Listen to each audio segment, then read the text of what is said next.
the bracelet was gone before the second dance ended, and by the fourth, it was somehow Lynette Hale who had taken it.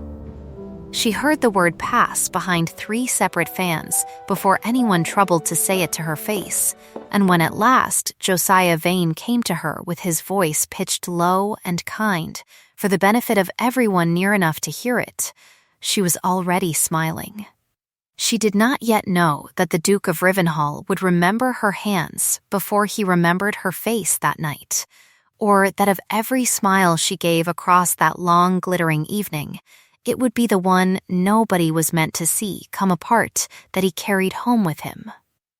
6 weeks remained until Michaelmas, when Lady Cressagh Marlowe would become his duchess, and every soul in that ballroom counted the weeks aloud as if counting were itself a kind of celebration. Lynette counted them too, though for reasons she kept, like most things, behind her teeth. I am sure Miss Hale meant no harm by it, wherever it has got to, Vane said, and touched 2 fingers briefly to Cressida's wrist, as though steadying a woman who had not swayed. Josiah, please, she said. This is unkind, and it is my ball. It is precisely because it is your ball that we must settle it quietly, Vane said, still gentle, still terrible. A Marlowe Garnet does not simply walk. Lynette set down her lemonade with the particular care of a woman who has learned that spilled things are always noticed and rarely forgiven, and she smiled the smile her father had taught her, the one that cost nothing and gave away less. If it is lost, she said, then let us look for it properly and stop guessing about it in company. I will have my room searched myself, tonight, before I sleep in it. A ripple went through the nearest guests, the particular hungry stillness of people pretending not to listen. Cressida began to protest that no such thing was necessary, that of course Cousin Lynette would never, but the sentence died the way such sentences always did in that house, unfinished and understood. Smile long enough, her father used to say, and no one thinks to ask why, and Lynette had built 11 years of usefulness on the principle, first as a girl too poor to be anything but grateful, then as a woman too plain, by the house's reckoning, to be anything but safe. She went on smiling through the searching looks and the whispered arithmetic of who could afford diamonds and who could not, through 2 more dances she was not asked to join. Through the moment she caught Gareth Calloway, Duke of Rivenhall, watching her from across the room with an attention that had nothing polite in it, and nothing cruel either, which was itself strange enough to remember. She smiled until the ballroom grew too bright and too loud to bear, and then she excused herself with the particular grace of a woman fetching a shawl, and went instead toward the cloakroom at the end of the north passage, where the candles were fewer and the noise thinner, and a person might, for the length of one held breath, put a face down and rest it. She did not reach the door before she heard Vane's voice again, low this time, meant for no one, murmured to the upstairs maid in the recess by the linen press. Make certain it is found among her things before the night is through, he said. Betsy, is that understood? Yes, sir, came the small answer, and footsteps went one way, while Lynette's own feet, of their own will, carried her the other, into the dark of the cloakroom, among the good coats and the smell of wax and crushed lavender, where she finally allowed her face to do what it had wanted to do since the second dance. She did not sob. She was not, in her own accounting, a woman who sobbed. But her breath came apart in ragged installments, and her hands, when she pressed them to her eyes, were not steady. And it was in exactly that unsteadiness that the door opened behind her, and the Duke of Rivenhall stood in it, looking for his greatcoat, and finding, instead, her. Neither of them said anything for the length of 3 heartbeats. Then he did the thing she would remember longest, which was nothing at all. He did not exclaim, did not summon anyone, did not so much as raise his voice, which she was already beginning to understand he had never needed to. He crossed the room, retrieved from the floor near her feet a small embroidered handkerchief that had slipped from her sleeve, and held it out to her without comment on the state of her face. "You need not perform for me," he said. "There is no one else in the room to perform for." She took the handkerchief. Her fingers, she noted with some distant, clerkly part of her mind, had stopped shaking the moment he spoke. "I was not aware I had been performing anywhere else," she said, which was a lie, and they both seemed to know it, and neither of them said so. He looked at her a moment longer, as though reading a column of figures that would not yet reconcile, and then he bowed. The small, correct bow of a man leaving a room he had no right to have entered, and was gone before she could think what else to say. She stood alone with the coats and the candle wax smell and the small square of linen in her hand, and somewhere beyond the door, the dancing went on exactly as though nothing in the house had shifted, though something plainly had. He came to find her 3 days later, which she thought a scandalously short interval for a man 6 weeks from his wedding, and she told him so almost the moment he appeared in the walled garden where she had gone to cut roses for the dinner table, because bluntness, she had found, unsettled people less than they expected it to. "You should not be here, my lord," she said, and did not stop cutting roses. "I am aware," he said. "I came anyway." "That is generally how impropriety begins," she said. And he made a low sound that was not quite a laugh but stood very close to being one, and something in her chest performed an unfamiliar maneuver that she resolved, on the spot, to ignore entirely. He had come, he said, to return the handkerchief, laundered and pressed, though they both understood the handkerchief was an excuse worn thin enough to see daylight through it. "I wished to know," he said, "whether the bracelet was found." "It was," she said. "In the lining of my second-best pelisse, which I had not worn above twice this season, and had certainly not opened since Tuesday last. A neat trick. You do not believe you took it. I know I did not take it," she said, "which is a different and better kind of certainty, and I would thank you not to inquire further, because the asking does no one any good, and the answering does me particular harm." He studied her the way she would learn. He studied ledgers and horses and men who owed him money, with a patience that made lying to him feel like an act of physical labor. "Very well," he said. "I will not ask what I am plainly not permitted to ask. But I will say this, I do not think you are a thief, Miss Hale, and I have not thought so since, before the bracelet went missing."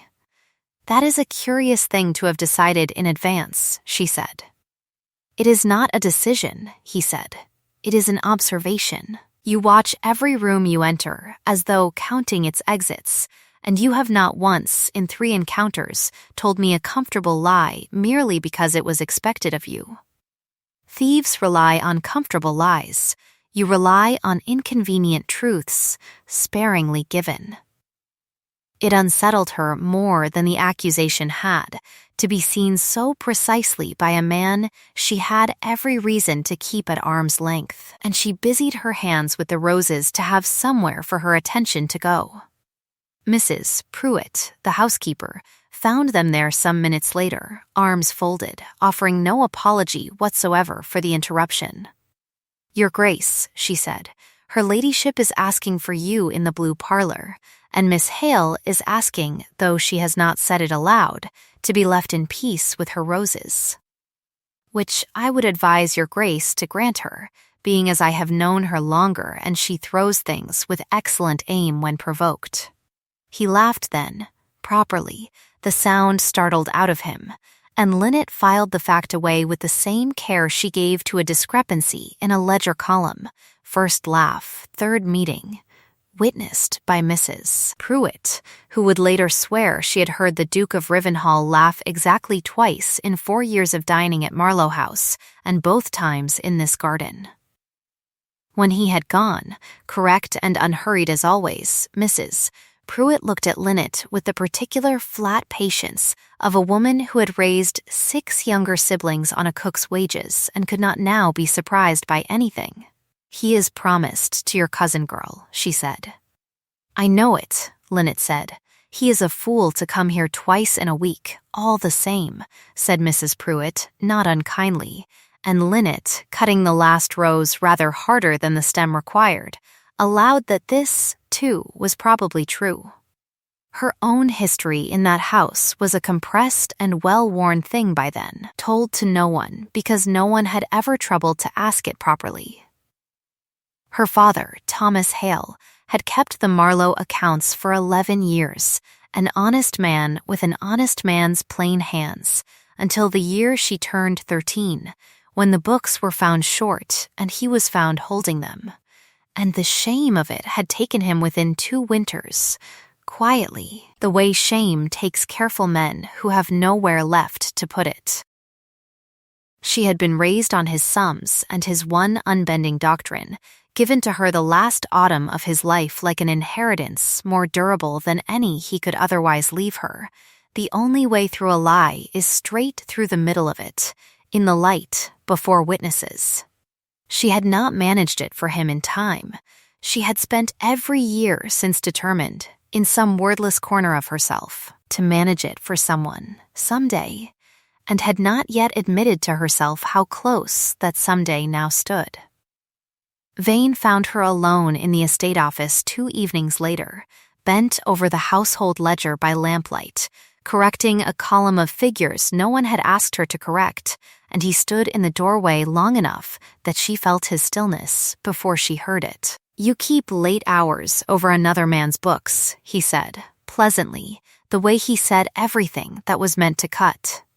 "Someone ought to," she said, without looking up, since half of last quarter's entries do not sum to themselves. He crossed the room slowly and stood near enough that she could smell the clove and bergamot he wore, like armor, and when he spoke again his voice had dropped to the register he used for threats, which was, she had learned, indistinguishable from the register he used for compliments. "Your father had that habit too," he said, correcting sums that were not his to correct. "It served him poorly in the end, as I recall." "I recall it differently," she said, and met his eyes for the first time since he had entered. "I recall that the sums were found short the same season you took charge of them from him, and that you have kept the keeping of them ever since." His face did not change, which frightened her more than any change could have. "That is an ugly thing to say to a man who has fed and housed you 11 years out of charity," he said. "It is not charity if I earn it," she said, "and I do earn it, in figures you have not troubled to check since." He smiled then, the smile she had come to recognize as his most dangerous, worn precisely when he had nothing left to threaten with but softness. "Mind how you spend your inconvenient honesty, Miss Hale," he said. "It is a coin with no exchange rate in this house. Your father learned that lesson at some cost. I would hate to see you pay the family price twice." He left her with the lamp and the ledger and a coldness in her chest that no shawl would answer, and she sat a long while after, turning a single suspicion over and over like a coin worn smooth from handling, unable yet to prove it, unwilling yet to set it down. Outside the window, a wren had built beneath the eaves that spring and sang, absurdly, on into the dusk, indifferent to the house and everything troubling it, and she found, as she often did, some comfort in a bird too small to know it ought to be afraid. She saw him again, the Duke, not Vane, though she had begun, uncomfortably, to think of them now as 2 poles of the same unsettled compass, on a wet Tuesday when the household accounts would not balance, and she had been given, by Cressida's own careless kindness, leave to sort them however she pleased, since numbers, Cressida said, made her headache, and Lynette had always had a gift for them. He found her with ink on her thumb and her sleeves pushed back, and instead of leaving, as any prudent man betrothed to another woman surely would have, he drew a chair to the far side of the desk and asked, with every appearance of genuine interest, what precisely was wrong with the wool account. "I do not know yet," she said. "That is what troubles me. Show me," he said, and she did, more from surprise than intention, sliding the ledger across so he could see the column where the sums for spring shearing did not agree with the sums for autumn sale, a gap of some £40 that closed itself, mysteriously, every quarter, in an entry marked simply for repairs. He studied it with the same unhurried attention he gave to everything, and after a moment he said, quietly, "That is not a repair, that is a habit," and she looked up at him with something close to startlement, because it was exactly the word she had been circling for a fortnight and had not yet dared to land on. "You keep good books," he said. "Better than good. Whose hand is this, correcting the entries in the margin?" "Mine," she admitted. "I am not paid to do it." "Then you are the only honest creature in this house doing work for nothing," he said, and there was no flattery in it, only the flat certainty of a man accustomed to appraising things correctly. She told him, that afternoon, more than she had told anyone in years, not everything, not her father's name attached to the old ruin, not the doctrine he had left her, but enough that she kept the books because someone must, that the discrepancies troubled her, that she had learned young to be useful rather than seen. He listened the way he did everything, entirely, and when Mrs. Pruitt came in with tea and found them bent together over a column of figures with their heads nearly touching, she said nothing at all. Which from Mrs. Pruitt was itself a kind of alarm. The gossip found its own legs within the fortnight, as gossip in that house always did, carried on the tongues of card players and stable boys, until even Cressida heard some pale version of it, and came to Lynette's room one evening not with jealousy, but with a puzzled, unhappy honesty that Lynette had always liked in her cousin, better than she liked most of the family's other qualities. "They say the Duke visits the estate office rather more than the estate requires," Cressida said, sitting on the end of the bed with her knees drawn up like a girl of 12, rather than a woman 6 weeks from marriage. "I do not think it means what they wish it to mean," Lynette said carefully. Cressida looked at her for a long moment, and there was something old and tired behind her eyes that Lynette had not troubled before to notice. "I do not love him, you know," Cressida said. "Not as the songs mean it. It was arranged before either of us had opinions worth consulting, and I have made my peace with arrangements, because that is what girls like me are taught to make peace with. But I should like, at the very least, not to be pitied for it by my own cousin."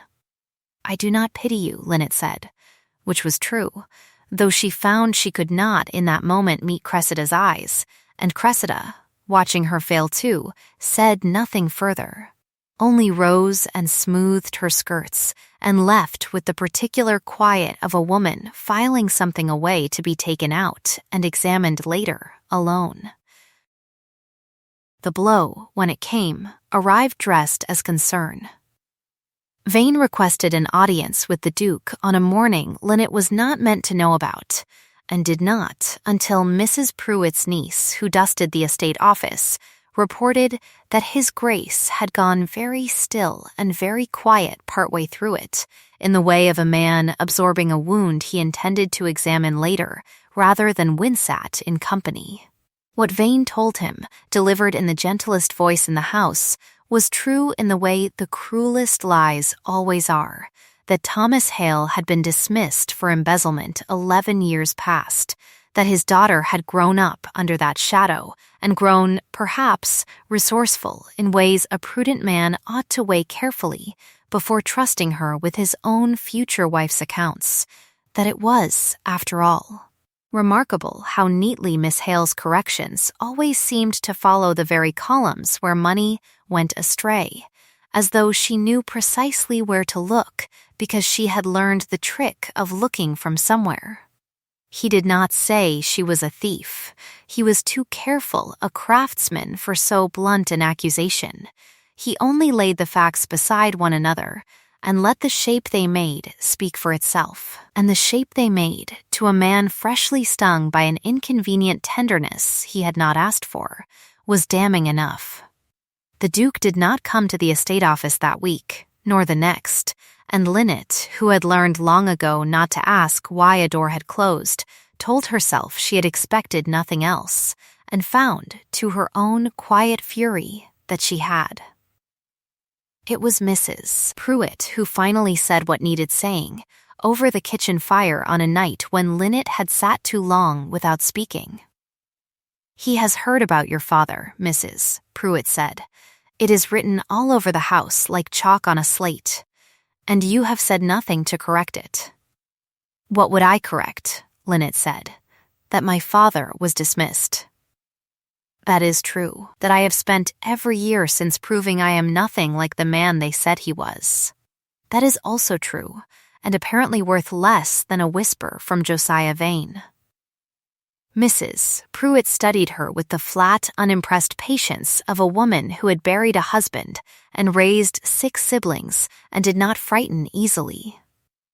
"Your father used to say a thing," she said. "Before it all went wrong, he said the only way through a lie was straight through the middle of it, in the light, before witnesses. I remember it because he said it to me once, over these very accounts, the week before it all came down on him. He never got the chance to do it himself. Girl, do not you make his same mistake twice in one family." Lynette said nothing for a long moment, staring into the fire, and when she spoke it was quieter than she meant it to be. "I am protecting Cressida," she said.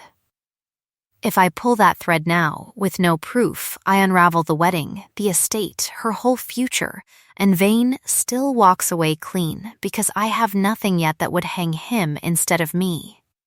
"Then get something that will," Mrs. Pruitt said, and refilled the teapot as though she had not just handed Lynette the whole shape of the next month of her life. The bribe, when Vane offered it, was almost elegant in its cruelty.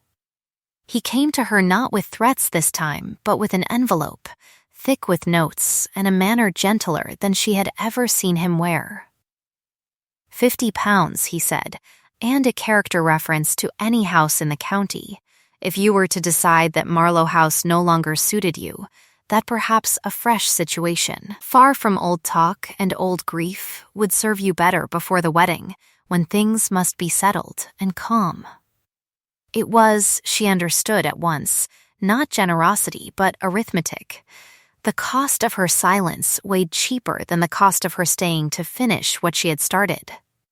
She looked at the envelope a long moment, aware of exactly what refusing it would cost her, and aware, too, in some deep, unbudging place, that her father had once been offered something very like it, and had refused it, and had paid for the refusal with everything he had.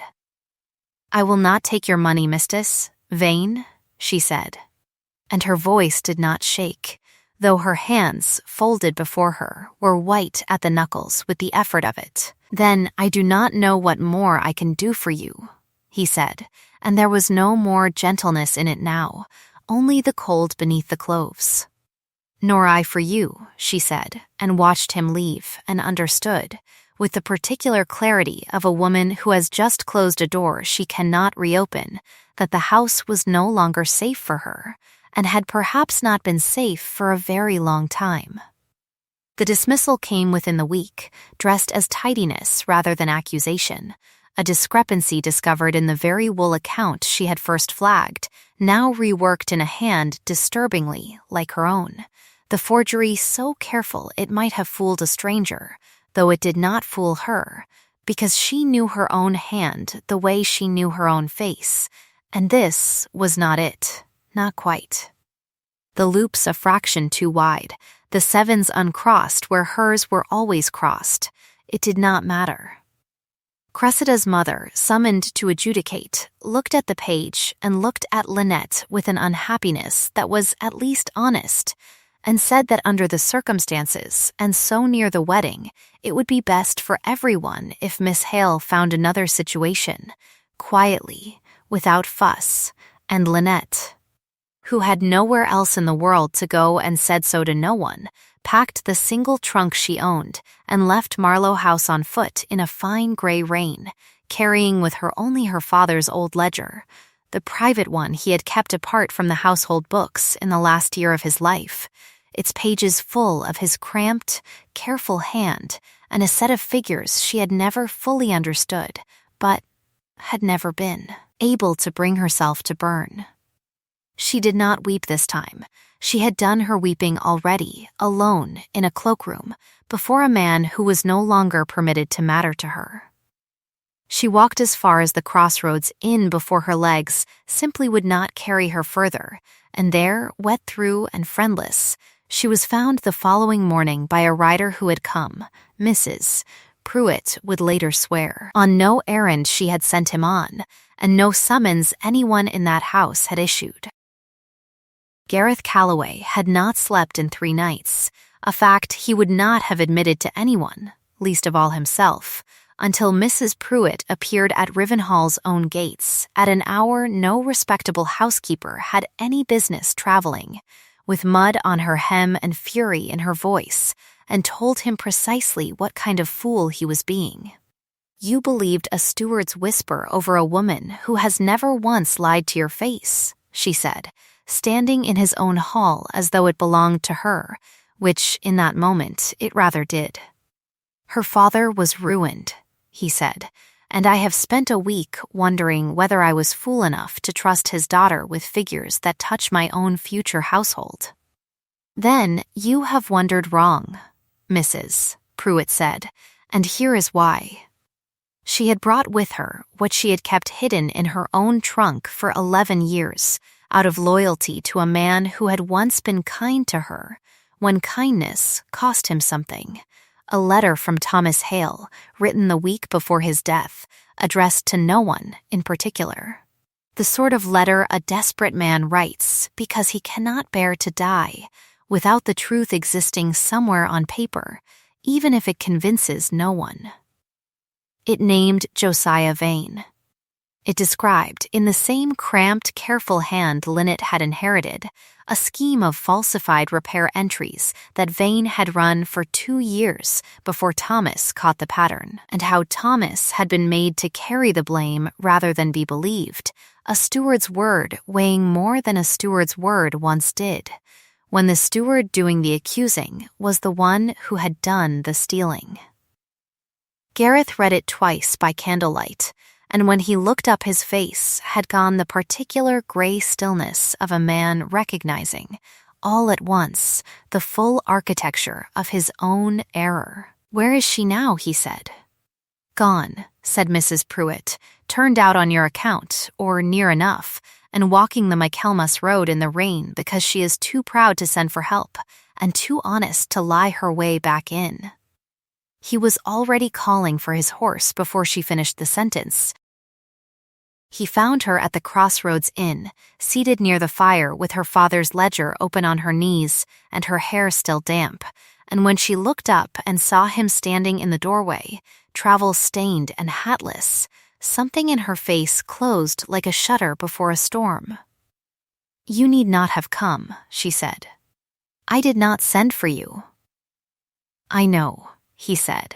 "I came anyway. That is generally how impropriety begins," she said, though there was no warmth left in the echo of their old joke, only exhaustion, and he crossed the room and sat, uninvited, across the small table from her, close enough that she could see the sleeplessness in his own face and understand, with a small, unwilling loosening in her chest, that it matched her own.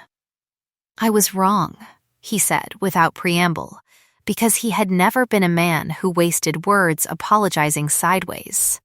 "I let a liar's arithmetic outweigh a fortnight of your own plain conduct, and I am ashamed of it, and I do not ask you to forgive it tonight, only to let me undo what can still be undone." She studied him a long moment, weighing the words the way she weighed a column that did not yet balance. "You cannot undo Cressida's wedding by riding after her cousin in the rain," she said. "That would only prove Vane's whisper true in the eyes of everyone who matters. I am not here to undo the wedding," he said. "I am here because I have your father's letter in my coat and Vane's forged entries in my other pocket. And a magistrate 3 miles from here who owes me a debt of honor he would very much like to settle quietly. I am here to finish what your father could not, if you will let me, and if you will come back and stand in the room when it is done, because I think you have waited 11 years for someone to ask you to stand in that room rather than hide from it." She looked down at her father's ledger, at his cramped, patient hand, at the doctrine she had carried like a second heartbeat since she was 13 years old. "The only way through a lie is straight through the middle of it, in the light, before witnesses," she said, quietly, as though testing whether the words still held their old weight. "They do," he said. "I have brought the witnesses. All that is missing is you." They rode back to Marlowe House the following evening, not by stealth but in plain sight, Gareth having sent ahead to Sir Edmund Faircloth, the county's magistrate, and, as it happened, a man who had loved Cressida Marlowe quietly and hopelessly for the better part of 2 years without ever once presuming to say so, and who came now not for Lynette's sake, nor even entirely for the law's, but because he trusted Gareth's word and had his own long, patient reasons for wishing the truth uncovered before a wedding he had spent 2 years steeling himself to endure. Mrs. Pruitt had, in the meantime, done what Mrs. Pruitt did best, which was to notice everything and say nothing until the moment it mattered most. She had watched Vane's clerk, a thin, anxious young man named Sims, grow paler by the day since Lynette's dismissal, watched him avoid Vane's eye at breakfast, watched him linger by the estate office door as though it were a confession waiting to be dragged out of him, and she had, with the particular ruthlessness of a woman who had run a household for 30 years, cornered him in the pantry 2 days before the household dinner at which the marriage settlements were to be formally signed, and told him plainly that a man who kept another man's lies in his own handwriting was one honest question away from either the gallows or his own conscience, and that she would rather see him keep the latter. It was enough, he agreed, white-faced and trembling, to be present, and to answer one question truthfully when it was put to him, if only someone would ask it where Vane could not silence him first. The dinner was set for the evening before the settlements, with the family assembled, Sir Edmund present in his official capacity at Gareth's quiet request, and Cressida seated at the head of the table in blue silk, with an expression of polite unease she had worn for a fortnight without knowing quite why. Lynette did not enter with the family. She entered last, in the gray merino she had worn the day she left, her father's ledger under her arm, and the room went, for a moment, entirely still, the particular hush of people recalculating everything they thought they knew. Vane rose first, smooth as ever, already reaching for the register of outrage. "This woman was dismissed from this house for cause," he said. "I do not know by what presumption she returns to it." "By mine," Gareth said, without rising, without raising his voice, which had by now become, in that room, more frightening than any shout could have been. "Sit down, Vane, and let us finish the accounting properly this time, since you were so fond of the word when it suited you. Sir Edmund, would you do us the kindness of asking Mr. Sims the question we discussed?" Sims, seated near the foot of the table with his hands folded so tightly the knuckles had gone white, did not wait for the question to be fully framed.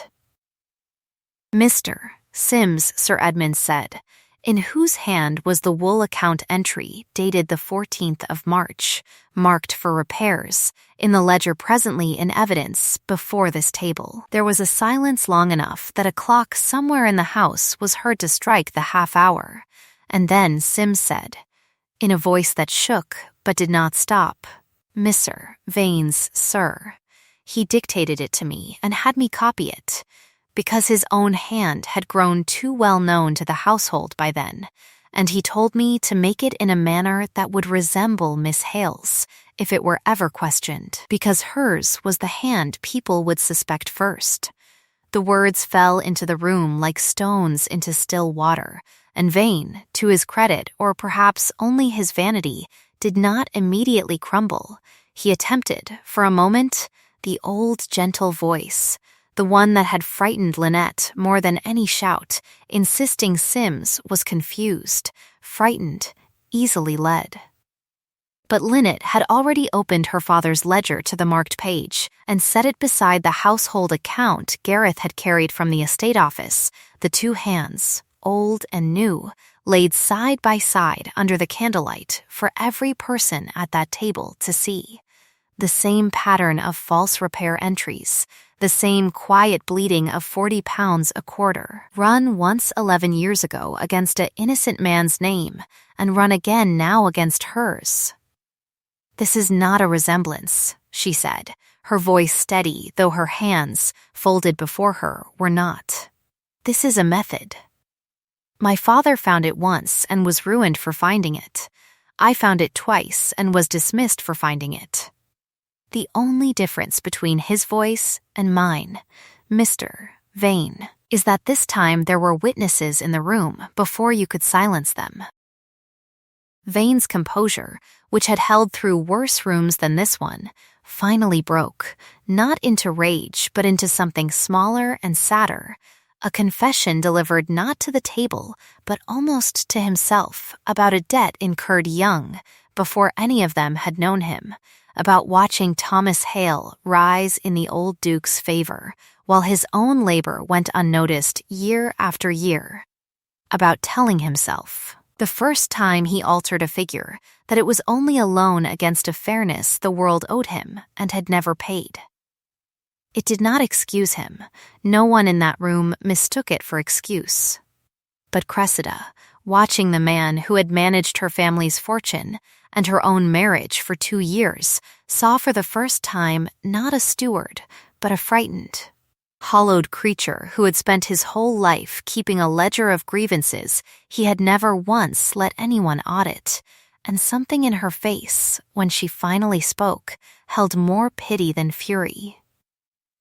"You have cost my cousin 11 years of her father's good name," she said, "and very nearly cost me my own future, without ever once asking whether I wanted the future you were arranging for me." Sir Edmund, seated near enough to hear the small catch in her voice, said quietly that the law would ordinarily require prosecution for fraud of this scale, and watched her, not the accused, as he said it. It was Lynette, oddly, who answered first. "My father did not want revenge," she said. "He wanted the truth told once, properly, before people who mattered, and he never got it. I do not want Mr. Vane in a courtroom, either. I want him gone from this house, from this county, with enough to live honestly and not enough to steal from anyone again. And I want it said aloud, tonight, before this table, that Thomas Hale never took a shilling that was not his." Gareth looked at her a long moment, and something eased in his face that had been tight since the Crossroads Inn. "Then let it be said aloud," he said, and it was, formally, by Sir Edmund himself, entered into the county record within the week, and Vane was sent that same night to a small annuity in a distant parish, escorted by 2 of Gareth's own men, spared the gallows and the newspapers alike, not for his own sake, but for the sake of a girl newly cleared of a shadow that was never hers, and a bride who had done nothing wrong at all and deserved, at the very least, not to spend her wedding season buried in scandal. It was Cressida herself who ended the betrothal, 2 days later, in a conversation with Gareth that neither of them found painful. Both of them, in fact, faintly relieved to be having at last. "I do not think either of us ever wanted this arrangement for the reasons a marriage ought to be wanted," she said, and he agreed, gently, honestly, and told her he thought a great deal more of her for saying so aloud than he would have thought of her for pretending otherwise through 30 years of polite unhappiness. She did not weep over the ending of it, though she did, within the month.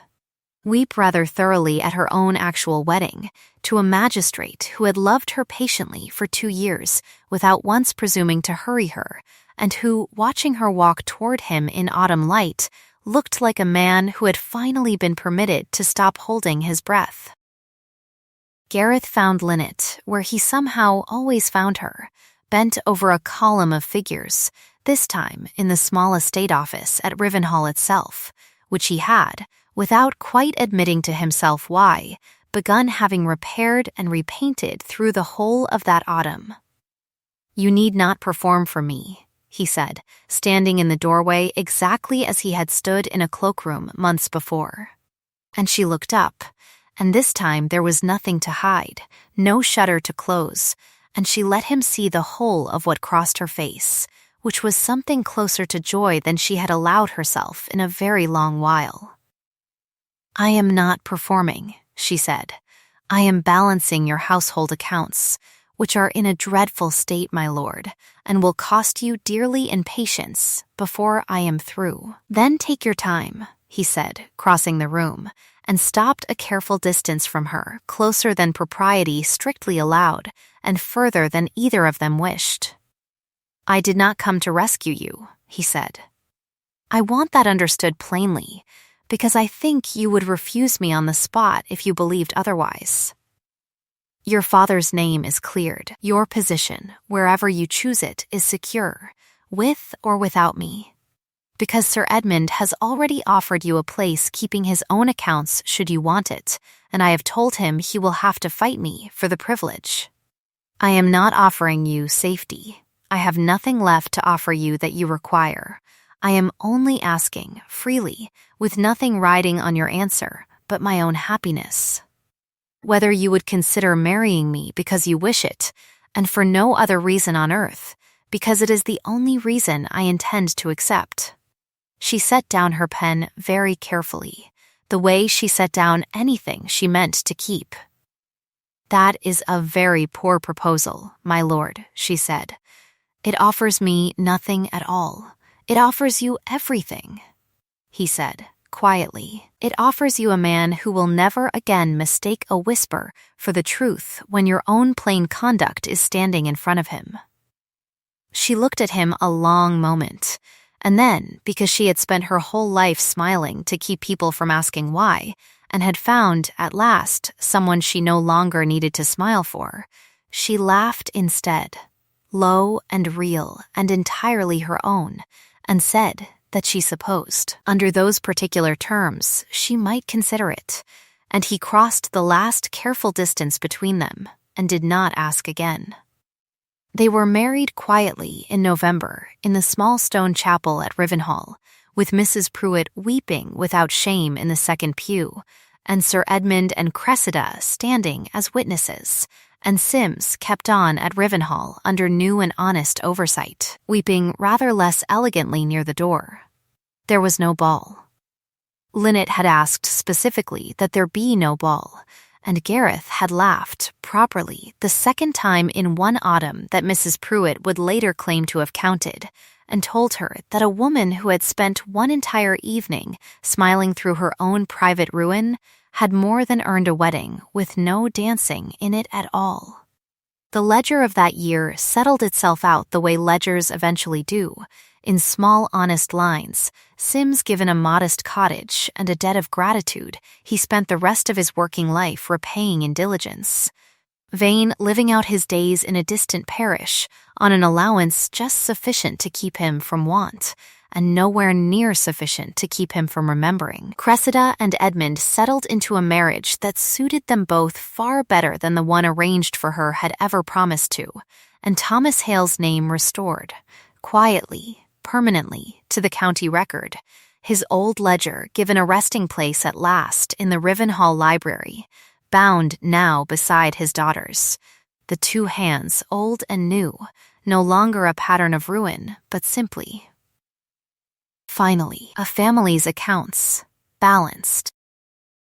Nearly a year later, on a warm evening in high summer, Rivenhall held its first grand ball under its new duchess, and Lynette, moving through rooms bright with candlelight and unremarkable gossip, found herself once more slipping away toward a small, quiet cloakroom near the end of a north passage, not to hide tears this time, but simply for the old private pleasure of a moment's stillness before returning to the noise. She was smiling when Gareth found her there, as he always somehow knew to, and this time it was not a smile that cost her anything at all. "You need not have followed me," she said. "I know," he said, and came in anyway, and closed the door behind him against the music and the candlelight and the whole bright, ordinary evening. And she smiled, and for the first time in all her life, no one in the world needed to ask her why. If this story warmed you the way an old fire warms a cold room slowly, from the hands outward, then stay a while longer with me here by the hearth, because I always keep a chair for the ones who come back. Tell me, in the comments below, which moment was yours? The cloakroom, the crossroads, or the quiet ledger laid open before witnesses, because I read every one, and I would love to know where your own heart caught. If you would like a place kept warm for you here, subscribe and I will have the kettle on and another story ready the next time you come looking for the fire. Until then, be patient with the overlooked people in your own life, and gentle with the ones still smiling through something you cannot see. Sleep well, and keep your own accounts honestly.